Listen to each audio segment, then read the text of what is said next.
Hello, everyone, and welcome to our last Knowledge is Great lecture for 2021, The Ethics of Triage, Philosophy in the Time of COVID-19.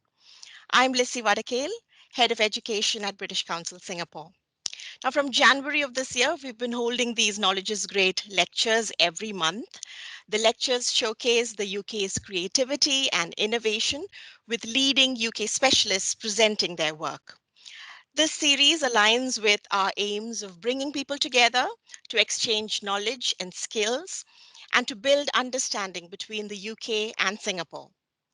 And for students in the audience, to also help you consider study options that you may not have otherwise thought of. So let's begin. It's my pleasure to introduce Her Excellency Cara Owen, British High Commissioner to Singapore, who will give the opening address. Your Excellency, over to you. Thank you so much, Lissy, and thank you as well to Hannah for the interpretation. Good afternoon, good morning to everyone who is joining this, depending on where you joined us from. And I'm really delighted to welcome you to today's lecture, our 11th and final one for 2021. Throughout the year, the British Council and our UK universities partners have put together a really brilliant lineup of lectures on various topics. We've covered climate change and environmental sustainability. We've looked at online work. We've looked at autonomous vehicles, cybersecurity, and healthy aging. The lectures are all available to watch online, so if one of them sounds interesting and you'd like to have a look, you can go back and get them. And they've taken us on deep dives into subjects that are reshaping so many aspects of our lives today and for the foreseeable future. There are also topics of real interest to countries around the world, including in the UK and Singapore. And it's fitting, I think, that we wrap up this Knowledge is Great lecture series for 2021 with a topic that has impacted our lives for the better part of 2 years, COVID-19. Around the world, more people are being vaccinated every day, and countries such as the UK and Singapore are working through multilateral initiatives such as COVAX facility to ensure access for all to vaccines. Still, despite our progress on vaccines, tremendous pressure is being placed on our healthcare systems and on our healthcare professionals because of COVID-19. And this is forcing us to rethink how we prioritise our limited supply of medical services and resources. This has impacted both developed and developing countries, and so is truly a universal issue. Many of us have seen footage of, heard about, and read about the very many challenges involved in this issue. These include overworked staff, medical personnel, often exhausted, shortage of frontline staff and caregivers, sometimes shortage of equipment. To the caregivers and the frontline workers, I think we owe a real debt of gratitude for their dedication, for their service and their care, which they have given wholeheartedly. Limited resources are stretching hospitals and healthcare facilities. At one point of time, the challenge was the availability of life-saving ventilators and oxygen supply. At another time, it might have been the number of beds in ICU. But in all of these issues, it takes choices and decisions on how scarce resources are going to be used. Even today in Singapore, we're used to the government tracking and sharing with us the percentage utilisation rate of their ICU facilities. And that is one of the metrics that they are tracking in deciding whether or not, at a societal level, we can move to any further relaxation of ongoing restrictions. The National Health Service in the UK is world-renowned. It's fated for the excellence of our staff, for universal access, and for the ability to generate innovative solutions. The NHS has faced and is facing capacity and capability challenges in the wake of the coronavirus. Across different parts of the world, the pandemic has brought into stark relief the difficult decisions medical professionals have had to make when the demand for acute care sometimes exceeds supply. It's something all governments try to avoid, but in many places around the world, it's a set of choices that have had to be dealt with by these professionals. It's not just about allocation of resources to COVID-19 patients either. At various points in time, medical services all over the world, including here and in the UK, have advised all non-urgent medical interventions to be put on hold. In the UK, for example, it is estimated that more than 1.5 million operations were cancelled or postponed across the NHS due to the pandemic. And in news reports, Singapore has also estimated that it will take several months to catch up with the backlog of elective operations and follow-up visits that have been cancelled due to COVID. A BBC article clearly spelt out this dilemma. How can anyone put more value on one life than over another? Never mind someone who is sworn to do no harm, as the medical professionals pledge. Doctors and academics from around the world have recommended revised ethical guidelines under these circumstances, outlining how to allocate resources during the pandemic. It's a moral as well as professional question, and a philosophical question too. Some of these recommendations include that the usual approach of teaching people on a first come, first served basis needs to be revisited. This then is triage, and this is what today's lecture is about.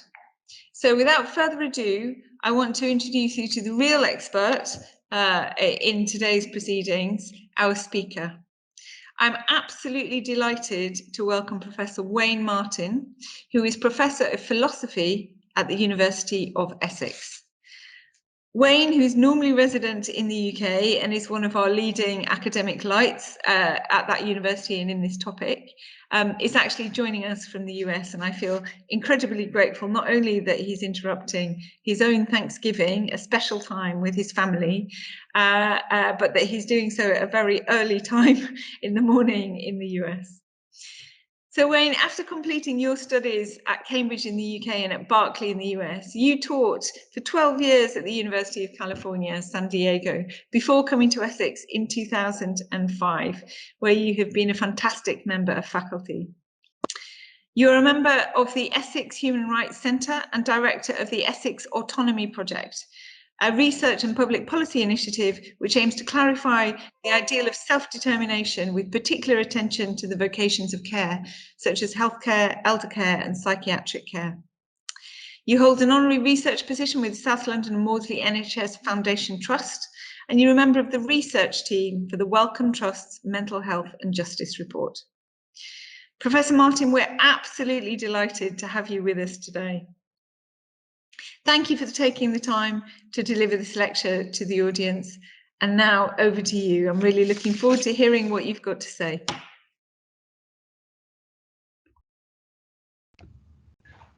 Excellent. Many thanks, High Commissioner, for that generous introduction. It's an honor to be invited to join you here today. 100 years ago, my grandfather was working in Singapore, and it's a place that has a special fondness for me. He always spoke very fondly of his time there, and it's a place I've always wanted to visit. So this is my first visit, even if it's at a distance. So it's a great privilege to be able to address this group. So as the High Commissioner said, I'm a philosopher, and I'm going to speak today about triage, which is a medical topic. And one might think, why is a philosopher talking about that? Isn't triage really a medical question? But we're going to find, I think, I hope I can convince you, that there are philosophical issues at stake in triage, and in particular, that there are ethical issues at stake in triage. Now, I want to be clear that I don't want to claim that philosophy has the answers to how triage should be structured, but I do think that philosophy has something to contribute. So that'll be my thesis today.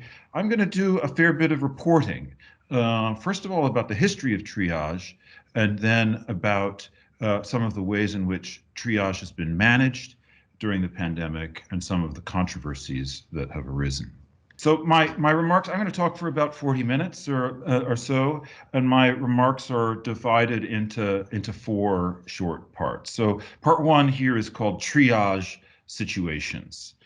So as the High Commissioner has indicated, issues around shortage have been a chronic issue during the pandemic.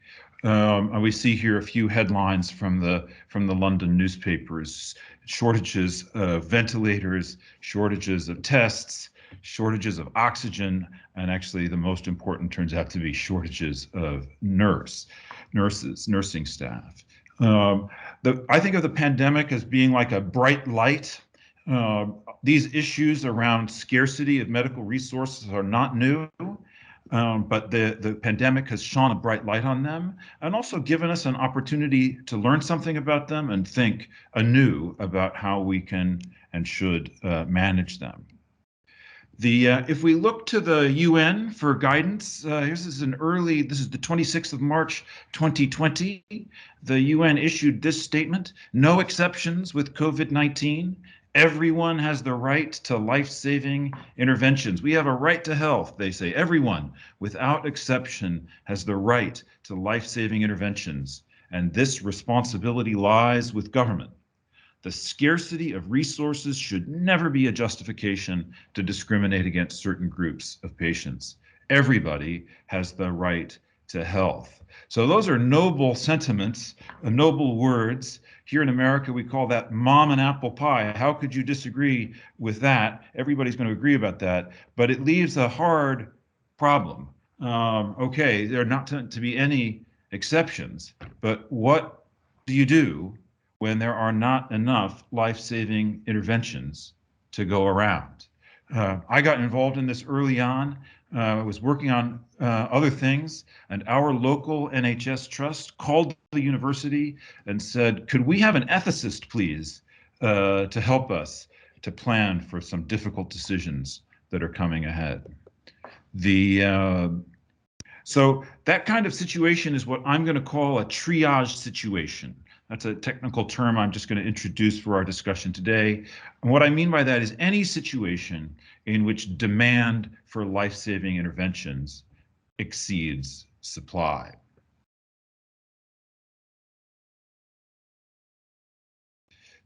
So here we go. Let's go back to the beginning. This is our Prime Minister, Boris Johnson, also in March 2020, so very early on. This was a press conference where the Prime Minister was first announcing some restrictive measures to try to deal with the pandemic. It's known as the Squash the Sombrero press conference back in March 2020. And you can see the slide that he's got there behind him. Here's a close-up of it: profile of the epidemic under different approaches. A sombrero is a Mexican hat with a high peak, and so we're looking at this curve. The high peak that is with no action. If we don't do anything, cases are going to rise this high.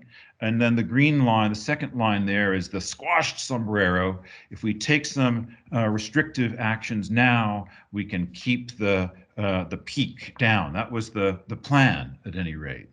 That British policy echoes around the world, and that graph the next day was in the world's press. This is a Korean newspaper website which reproduced it. And we can see there that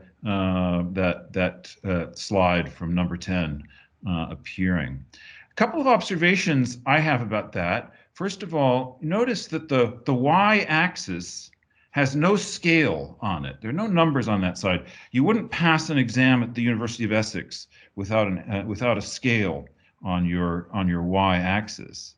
But also the crucial thing here is that horizontal line, which represents surge capacity. And it's very optimistic there that it's a tangent to the squashed curve. So the idea was, if we take these measures now, we'll be able to keep the peak number of cases underneath that line. That's to say, we'll be able to manage it within the capacity of the NHS. So that was a kind of an optimistic line. A few days later, though, a group at one of the London universities released their own version of this graph, where they analyzed modeling the impact of various sorts of measures to see what their effect would be on the sombrero curve. And you can see it here. I won't go through all of it, but various different measures would bring down that peak. But the striking thing about this UCL graph, if you notice that horizontal line that represents the NHS capacity, it's way down below the peak of all of those curves. Now, this may turn out not quite to be correct, but there'll be a post-mortem later on when people sort of debrief all of this. We're going to have a public inquiry beginning in January. And put yourself in the position of an NHS manager or an NHS ethics committee, and you see that graph, you see we've got trouble coming, right? Because even with all of these measures in place, the peak that's coming our way is massively going to exceed our capacity to deal with it. That's a situation you never want to be in as a hospital manager, but once you're there, you've got some hard decisions to make. What are we going to do? How are we going to allocate our resources to deal with such an overwhelming demand? So that's the situation known as triage. And I've given a definition here from an old Stedman's Medical Dictionary, a classic canonical source. Stedman defines triage as the medical screening of patients to determine their priority for treatment. So we need triage policies. We may or may not have to use them, but we better get them ready. Okay, that's part one. That's triage and triage situations. The second part that I want to present here is called triage, an ethical history. And what I want to do here is just to think a little bit about the history of triage, particularly in European warfare. Triage is something that military doctors have a special interest in because battlefields are situations which demand triage responses. And in a European context, triage was really developed in France and in Britain in the 19th century. So I'll tell you a little bit more about this chap here in a moment. But what I'm interested in here is looking at this history and trying to bring into view some of the ethical substructure. So if you look at the academic literature about triage, a lot of the experts really say that the ethics of triage should be utilitarian. The greatest happiness for the greatest number. Save the most lives possible. Who could disagree with that? So here's for example, a Journal of Bioethics. Typically, they say the way triage system is structured, especially during pandemic incidents, often serve the goal of utilitarianism. That is, it aims at producing the greatest benefits for the greatest number of people. Here's another one. The aim of pandemic triage, as set out in these protocols, is primarily utilitarian. They seek to maximize the number of patients who survive. And here this is an example of this actually in a government's own triage policy. This is a Florida Department of Health publication planning for a pandemic. In the event of a pandemic, influenza or other public health emergency, the demand for healthcare resources and services will dramatically increase. Out of necessity, scarce resources and patient care will have to be allocated so as to do the greatest good for the greatest number. In a way, it seems kind of common sense, but I actually want us to think critically about that utilitarian model. Some people go further. So here's a health law journal. Listen to this. Triage relies on the utilitarian rationale and goal of achieving the maximum amount of good. In a purely utilitarian approach, actions are judged based on their benefits and whether they provide maximum utility to the general welfare with little or no regard for moral rights. So this is one conception of triage is kind of a rights-free zone. Don't come here asserting your rights. That's out of place. We just need to focus at the population level. And that's a position that's represented. This is from a recent column in the Washington Post, an American newspaper, from a fairly conservative commentator. He says, rights talk is misapplied in this context. The duty to protect public health during a pandemic is by nature an aggregate commitment. Success or failure is measured only in the total sum. So thinking about how successful our policy is, just look at the population level. Don't look at a case-by-case basis. Okay, I think there are reasons to doubt that, and I just refer here to a really excellent article from the 90s by Baker and Strasberg, and quite a lot of what I want to say here draws on their article, which is a kind of a reassessment of this. I won't go into the detail of their article, but if you're interested, I really recommend that piece.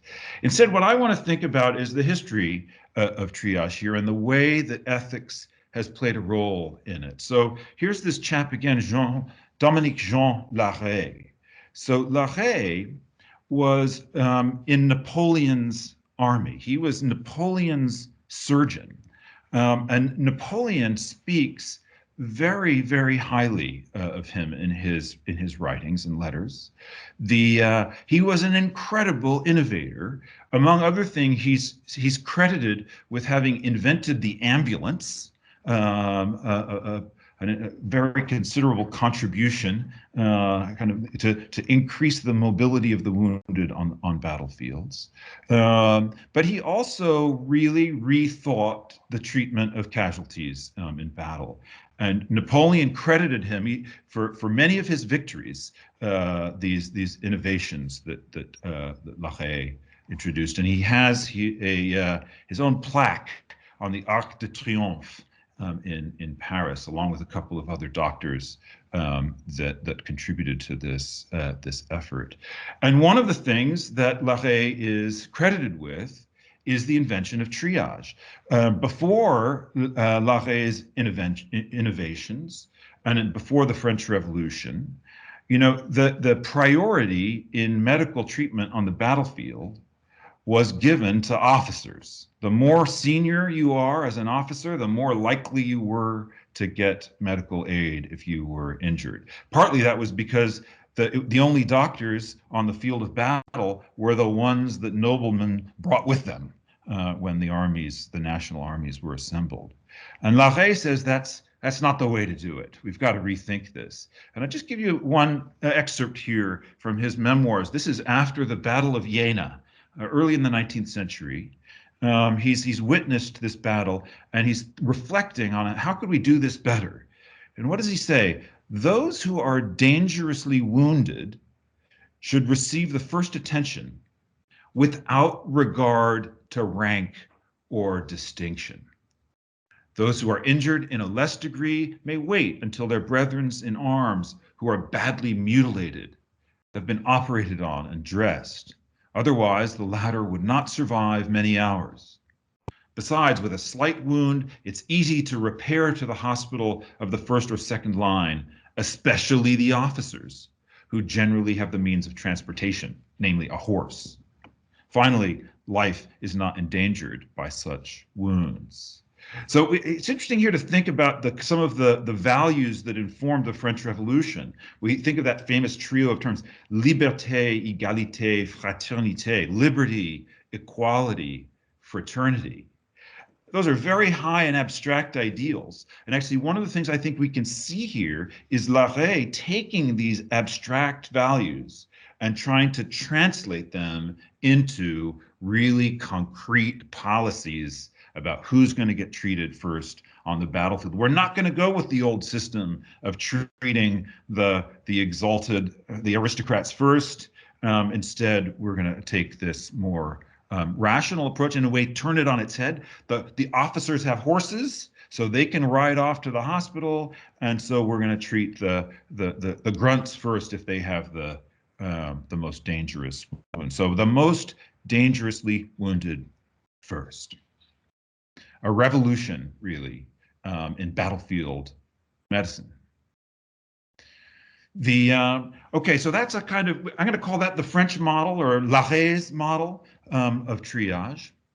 But there are other models. I earlier referred to this dictionary from Stedman, the definition from Stedman's dictionary, but I'm just going to show you the rest of it.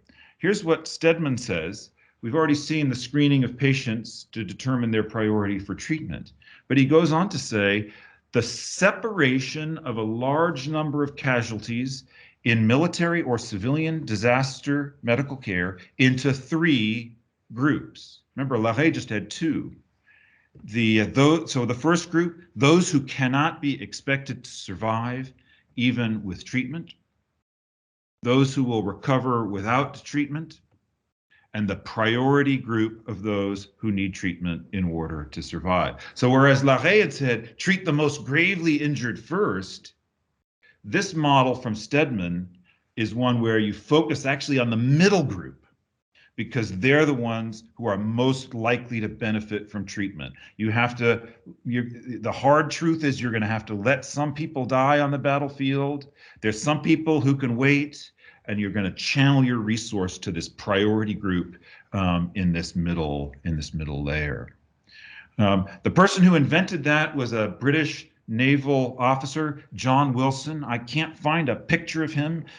There's so many John Wilsons in the British Navy, and I can't find the right one, but he was Surgeon General of the British Navy, and here's a summary of his approach. Triage, first proposed by Wilson, 1846, who argued that immediate life-saving surgery could only be provided for severely injured casualties if treatment for slight injuries was deferred, and only palliative measures, that means making people comfortable in their injuries, given to those whose injuries were likely to prove fatal. So I'm going to call that, you can see here the title of the slide, the British triage system. In fact, it's not just used here in Britain, it's traveled around the world as far as the British Navy travels, and it's very, very widely used. So we've got 2 models there, right? We've got the French model, I'm arguing, informed by these ideals of the revolution, equality, fraternity, and so on. We've got this British model, which is really geared to what's the best way of getting as many soldiers, as many sailors back into duty as possible. Okay, so that's my ethical history of triage. Part 3 is called triage and discrimination. So I want to come back to that UN statement from March 2020. Remember, they said everybody has the right to life-saving interventions. That's not maybe very useful if you're an NHS manager. But the rest of what they say, I think, is interesting. The scarcity of resources should never be a justification to discriminate. So how can we avoid discrimination in triage? Now, in one sense, it seems like we can't possibly avoid discrimination. Triage is all about discrimination. It's about discriminating different cases and allocating resources. But what he meant here, I think, is unlawful discrimination or unethical discrimination, discrimination against protected groups, unjustifiable discrimination. So I want to walk through an example of this from the pandemic to think about how issues of discrimination arise. So this is something called the COVID-19 Decision Support Tool. It's branded NHS, National Health Service, but as we'll see, it's not in fact an official NHS document. It was put together, again, in those early days of the pandemic by some doctors on the front line, trying to think, how can we expedite our decision-making in the face of these rising cases? I'm going to zero in on some various pieces of it, but let's look at first at this piece in the core of it. So this is what's known as a frailty scale. So this is a tool that medical staff use, multidisciplinary teams use, especially at the point of admission into hospital, in order to rate the frailty of different patients. You can see it's divided into 10 categories. They're numbered from 1 to 10, from extremely fit to terminally ill. The 10th, the middle of it is this fifth one. I can't actually quite read it myself. I hope you can. Somebody who requires assistance in their IADLs. That means independent activities of daily life. So if you require help to do your shopping and things like that, you would get a 5 here on the scale. And then also, I think quite important is these little shadow icons that attempt to sort of encapsulate for each of these categories a kind of a vision of the kind of person that might fall into that category. So it takes just a couple of minutes to apply that test, and it's actually a well-validated tool. So this is a graph from a study that validates pre-COVID, validates that tool. So this is a longitudinal study over 800 days. And at the beginning of the study, all of the patients were rated, and then their mortality was assessed over this 800-day period. So you can see there, the top left of that graph, everybody's alive. All the participants in the study are alive. They're all rated, and you can see the ratings that they're given there correspond very systematically to the length of time that they lived. So that's a validated tool for use in medical practice because it's a predictor of longevity and mortality. So let's look then, how does that work within the decision support tool? Well, we can see it's a numerical system. It has a number of elements. So one gets a certain number of points for one's age. The higher the age, the higher the number of points. One gets a certain number of points for comorbidities, 2 points for some quite serious ones, and 1 point for others. There's a gender scoring here as well. You get a discount for women there. That's because men were less likely to survive. And then the frailty score. So the decision support tool worked by adding together all of those scores and then using them to allocate patients into 3 different categories. I just want to follow this exclamation point here in the middle of the tool. I hope you can read that on your screens. It's explaining why are we using this frailty score? It's because it's a proxy for survival. People who are more frail coming in to COVID are less likely to survive the disease. Actually, important lesson there. If you want to prepare for COVID, one thing to do is to get fit. Being fit antecedently is a huge advantage. Being frail makes you a much less likely to survive. But maybe we can start to see some of the risks here ethically of this approach. It makes perfect sense, right? We want to allocate our resources to the people for whom those resources are most likely to make the difference between living and dying. That's the British triage system. That's Wilson's innovation. So we don't want to spend them when they're scarce on frail patients. We want to spend them on people who have better antecedent health conditions. So that decision support tool received a lot of attention in the British press and from civil society organizations like the Alzheimer's Society, for example, in the early stages of the pandemic, and they were not happy about it. So why was there pushback against it? I mean, in one way, you think it's perfectly rational, right? we want to direct our resources to the place where they're most likely to make the difference. So our plan is we're going to withhold them from people who are not likely to survive even with the support. So it's the rational way to proceed. It's the utilitarian approach. But it was very controversial in civil society. And there were several reasons for that.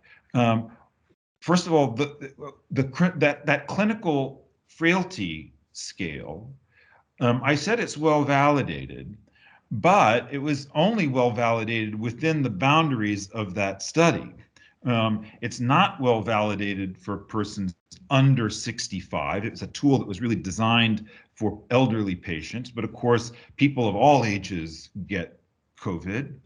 It's not well validated for persons with disabilities. So if I have certain kinds of disabilities, I might need quite a lot of assistance with my independent activities of daily life. That's going to straight away give me 5 points on that scale and make me less likely to receive critical life-saving medical aid simply because I'm a person with a disability. It's also not validated under pandemic conditions, and it's vulnerable to bias. So those are some of the reasons people were pushing back against the use of that frailty scale. And then if you embed it in the decision support tool, the problems seem to get worse. It risks double or triple counting comorbidity. You think about it, I get more points if I'm older, but older people tend to have more comorbidities anyway. So you can end up double or triple counting my comorbidities.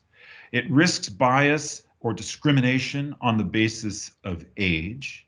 It risks bias or discrimination, as we've seen, on the basis of disability.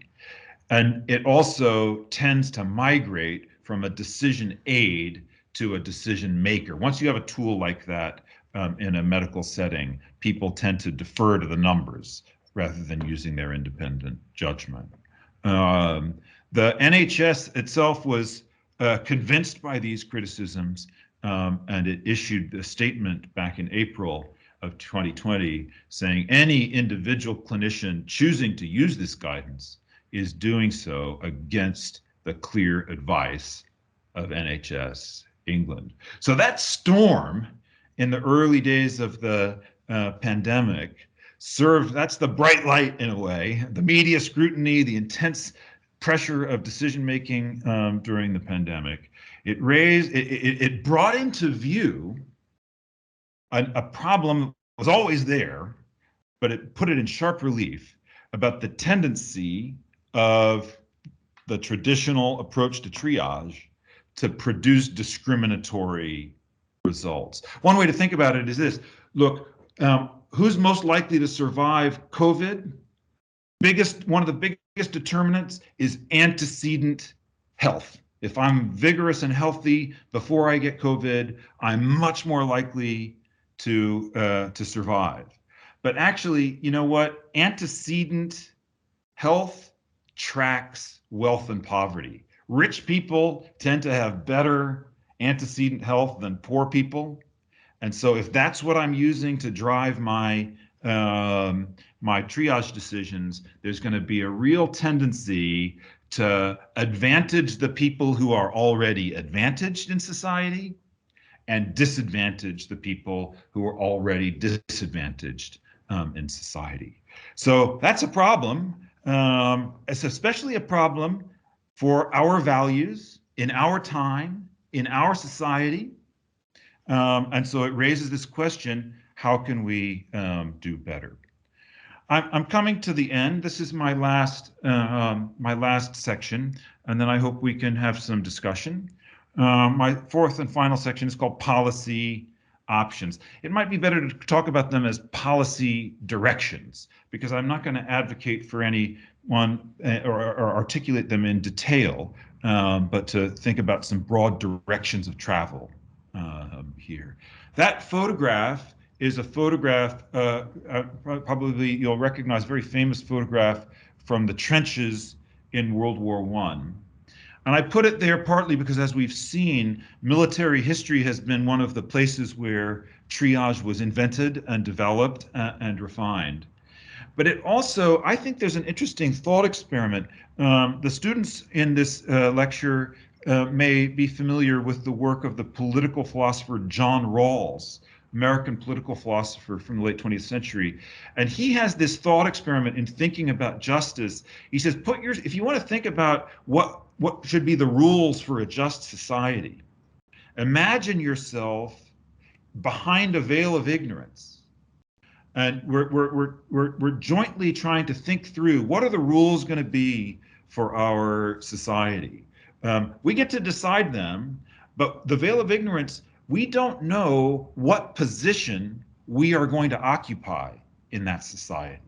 That's the bit we don't know. So we're setting up the society, and then we're going to be put in it, but we might be a powerful, rich person. We might be an abled person. We might be a disabled person. We don't know what our skills will be. We don't know if we'll be a religious person or a secular person. And so Rawls says, think about a just society by thinking about what rules would you set up if you were behind that veil of ignorance. Now, sitting there in the trenches in World War I is, I think, an interesting place to think. You're behind a veil of ignorance in the sense that you're about to go out there to battle the next day, and you know that there are going to be casualties. You don't know if you're going to be one of them, and you don't know how bad your casualties might be. So you imagine yourself sitting in the trench there, designing triage policy. What would be the principles that you would agree to? And actually, I think one of the reasons Lahaye was so successful is because he was sensitive to the values of the men who were in Napoleon's army. He wanted triage policies that they could endorse as just. They could feel that they were part of a campaign that treated them justly as soldiers. So I think that's a useful exercise, a kind of thought experiment for thinking about justice and ethics in triage. We're in it now. Some of us will get COVID. Some of us will get it very seriously. We don't know whom. So what were the kinds of principles we would agree with? By way of conclusion, I just want to enumerate 3 strategies for avoiding discrimination in triage situations. I'm not sure any of them are the answer, but I want to think about them as options and think about the underlying ethics that inform each of them. So I'm calling them first come, first served. The High Commissioner already made reference to that in the introduction. Lottery and dilution. And then I've left the 4th one blank because maybe we have a better idea. So first come, first served. Well, it's sort of what it says on the tin, right? This is an approach to the allocation of scarce resources where the first person who shows up is the person who gets them. I've referred here to an interesting article about allocation of scarce resources from a Jewish ethical perspective. And this is an article I highly recommend. It reports on a long history of rabbinical discussions around this issue. And at least one strand of that really endorses this first come, first served approach. So one provides aid to those who arrive first. And in terms of its ethics, it's in keeping with the ethos of medicine, the rabbis say, which they describe as aid those who stand before me. If I'm a doctor, I'm a care provider, my vocation is to aid people who present themselves to me. So it's in keeping with that kind of ethos. It also talks about let's avoid playing God. It's up to God to decide who lives and who dies. I'm just going to help the people who are presented to me. But a problem is that it seems to reintroduce discrimination. I mean, think, for example, about someone who has mobility issues. They might not be able to present to emergency services as quickly. Again, the wealthy will have no problem getting transport quickly, so they will present themselves first. So it seems to be at risk of reproducing some of the discrimination worries that we had seen arise in the traditional model. A lottery is another approach, and in this same early period of the pandemic, there was a petition that went around arguing only a lottery will avoid ventilator rationing by privilege. The worry was, look, if we, the rich are going to get all the ventilators if we leave it to the market, and only using a kind of randomization method will avoid that. So that seems to avoid discrimination. And it's sometimes you can think of it as we're going to leave it to God. We use our random number generator or to chance. Leave it to God for the theologically oriented, or to chance to others. And ethically, this approach is expressive of the idea that every life is of equal worth. But there's a risk of moral distress. I think I won't go into that in detail, but just think about it this way. Eventually, if you're a practitioner, you're going to find yourself in a situation where you're treating one patient who's won the lottery while knowing they're very unlikely to survive, and there are other people waiting who you really could help. That's a distressing situation to be in, and we know moral distress produces dropout from health services. And then finally, let's just think about dilution. And in many ways, this is, I think, the approach that comes closest to describing what actually happened in the UK in the early stages of the pandemic. So to explain dilution, I just want to come back to these graphs that we looked at the beginning, because one of the key concepts on that graph was surge capacity. Remember that horizontal line? That's representing NHS capacity. Now, surge capacity on both of those graphs is represented as a constant over time, but actual capacity rose sharply in the early days of the pandemic. Actually, it's at risk of falling because of dropout from the care professions now 2 years in. So that idea of raising capacity itself is a kind of response to a triage situation. So one confronts a triage situation by massively increasing capacity. The crucial thing here is no one is denied care, but the standard of care becomes lower for all. You're spreading the resource more thinly. It avoids discrimination in triage by avoiding triage. As long as we just build more and more and more capacity, we're always giving something to everybody. No one gets denied. And its ethics, it has, I think, an ethos of solidarity. And I think the ethos of solidarity is very important to the NHS in Britain. We're all in this together is part of what it's expressing.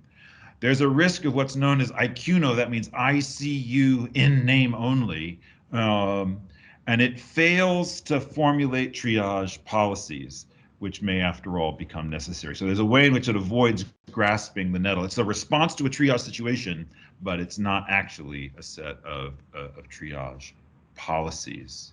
So I just conclude here with this quote from a frontline doctor, very experienced Welsh physician in the NHS, describing the response to the pandemic in those first few months. He says, in the UK, we have not moved to a position where critical care is resource limited. So we have not moved to a position where we are having to triage patients on the grounds of limitation of the available resource. But we have only been able to do that by what is called surge capacity. So there's been a massive increase in the amount of critical care that we can deliver, up to about 4 times the usual number of critical care beds. But the only way to do that is to dilute the critical care resource. We're sharing it out over a large number of patients, but with the same number of intensive care nurses. And the nurse is the most important resource. A trained critical care nurse is the most important resource that we have. It's not about the number of ventilators, actually, it's the staffing that is the most important thing. The problem with diluting care is that it does come then with risks. We have had to dilute the standards, and when you dilute the standards, the outcomes get worse. So I think it's really interesting there to think about the ethics of that, right? It comes at a cost, but we're committed to delivering for everyone. All right, those are my remarks. I'll just conclude here. I've listed 7 conclusions, tentative conclusions. First, triage has an ethical substructure. Triage policies reflect and articulate the values of the society in which they are embedded. Secondly, the ethical substructure of triage is not best understood as utilitarian. It has a much richer ethical substructure than that, I think. Historically, the primary principle of British triage has been to emphasize prognosis and to direct resource where they are most likely to make the difference between a patient living and dying. But traditional British triage raises serious questions about avoiding discrimination, one of the values of our time, for example, based on age, economic status, or disability. The present crisis provides an opportunity to develop alternatives to traditional British triage that answer to our still incipient commitment to the value of non-discrimination. Candidates for non-discriminatory triage include lottery, first come, first served, and diluting ICU. And philosophical ethics does not hold the answer, but it can play a supporting role in helping to articulate the substructure of triage options. Okay, thank you. I've put a few of the resources here and our Autonomy Project website you can visit if you want to learn more about this. Thank you for your attention. Thank you so much, Professor Martin, for that fantastic lecture and inspiring sharing, really thought-provoking and on so many levels.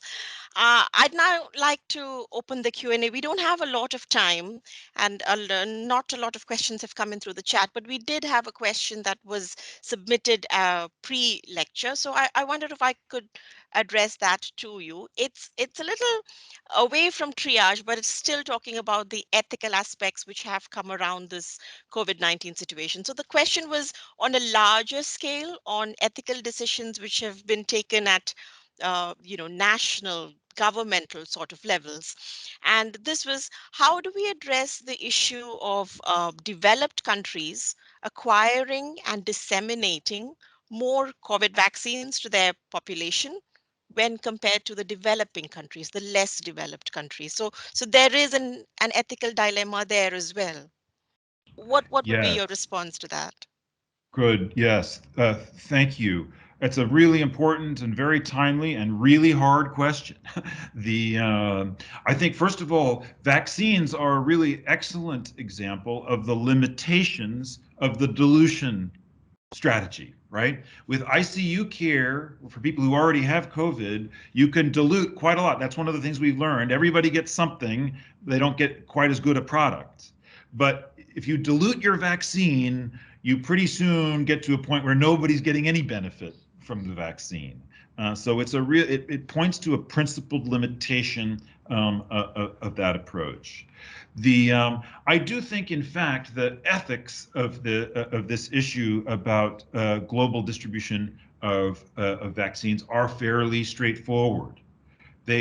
One possible approach to non-discriminatory vaccines is the last shall be first. You should actually start with the least well off and direct the resource there in order to counteract the natural tendency of resource to rise to the already wealthy. So I would myself endorse that. I think really focusing on distribution of vaccines to the poorest parts of the world would be an ethical approach. But it also here has to be balanced by a second principle, which is really about a principle of political philosophy, which is that in the context of a nation state, a leader in any nation state has a special obligation to their own people, Um, it's not true that we have the same obligations to everyone all around the world. That's a tempting philosophical thought but it's not true. Our family members have a special claim upon our action and our resources. Our colleagues have a special claim on our actions and resources and attentions. And if we gave that away, we would basically be destroying the family. We would be destroying collegiality. So I see two principles here that have to be balanced. One is that fundamental ethical demand, which I think direct those resources to the least well off first, but also balanced against this political, it's also a hard political fact in a democracy. If you don't take care of your own people, you will not be in power for very long. So a kind of balancing of those two approaches. And then, of course, there's an analog of dilution, which is don't dilute the vaccine, produce more, the kind of moonshot approach. It's where the idea is there, it's okay to give people third shots, third jabs in the developed world, but that's only really ethically acceptable if it's accompanied by a commitment to produce much, much, much more. So that would be the approach that I would endorse for that. Fair enough. Thank you, Prof. Martin. I have another question for the to benefit the students who are in our audience. So my own son, let me get a little personal here. My son Daniel, he is in grade 8 now, and he has to, in the next few weeks, select his subjects for his GCSE, which will then influence the decisions that he takes on his subject selection for the IB program, International Baccalaureate. And when one of the subject options in the humanities pot is philosophy. And his comment was, but philosophy is so boring. So, Professor Martin, what would be your advice to other such Daniels out there and in our audience today who probably haven't considered studying philosophy as a subject in high school or at university? What career choices would be open to them? Not everybody is going to be called up by the NHS to be giving advice. So Yes. what career options would be open to them if they decided to follow in your footsteps, so to say? Yes, good. Well, there's really, I have to say, there's no limit. I've been, in philosophy for a long time now, and my former peers and my former students, they are just everywhere in all kinds of professions. One of the people I went to graduate school with at Berkeley is now works in Hollywood. He's the head writer for Big Bang Theory and Futurama. Lots of philosophical jokes you'll find in there. That's my friend Eric Kaplan. The people, of course, are teachers. A lot here in Britain, you find a lot of people trained in philosophy in the civil service. It's one of the things I love about Britain is that if you go to talk to a judge, for example, they know some philosophy and they think philosophically about some of the issues that they've approached. I have to say I have not found that so much in the United States. But then of course people right now, for example, two of my recent I'll give you three concrete examples. One of my students is working as a forensics expert in the police services. He's using the logical thinking that he learned in philosophy to do forensics in the police service. A second one is working in the financial sector in the city of London, and a third one has just taken a job for with the British Medical Association to work with them on the public inquiry into COVID that's going to be beginning in April. So philosophy, it's not a vocational degree, but it prepares your mind to think hard, to think deeply, to think carefully, to articulate ideas clearly, to navigate controversy. And you can put those, Daniel can put those skills to work wherever he chooses. Thank you, Professor Martin. And I'm afraid that's all that we have time for today. So, to all the students out there, including my own son, and to parents in the audience like me, I'm sure you have found this session very helpful in opening up your minds to possible options for study and for work. On behalf of the British Council, I would like to thank you again, Professor Martin, for the wonderful lecture that you've given us today, the thought provoking insights that you've shared with us, with all these difficult decisions around triage. And I would also like to thank our High Commissioner for her opening address, as well as Hannah for helping us with the interpretation. And thank you everyone in the audience for joining us today. Now, just before we close, I have one last task for you. We'd really appreciate your feedback on how you've been finding these lectures. We've done 11 of these this year. So how have you been finding them? How could we improve on them? So please do complete this survey for us. We'll put the link in the chat, but you can also use this QR code and it'll take not more than 3 minutes, I promise you. Please do help us with this survey and give us some feedback to how you've been finding these lectures. And as the High Commissioner also mentioned earlier on, if you missed any of these lectures this year, you'll find all the recordings on our website. And again, we'll introduce the link to the website on our chat. And there's also a playlist on YouTube where you could view all of these lectures and the introductions to these lectures too. So thank you again, everyone, for joining us. Though it's a little early, I do wish you a beautiful year end, and we look forward to seeing you again next year as we return with more of the Knowledge is Great lectures. For those of you who've planned for some year end break, I wish you a peaceful and relaxing break. And on behalf of all of us here, let me also pass on my best wishes for a bright and a prosperous 2022. Take care. Thank you, everyone. Stay safe.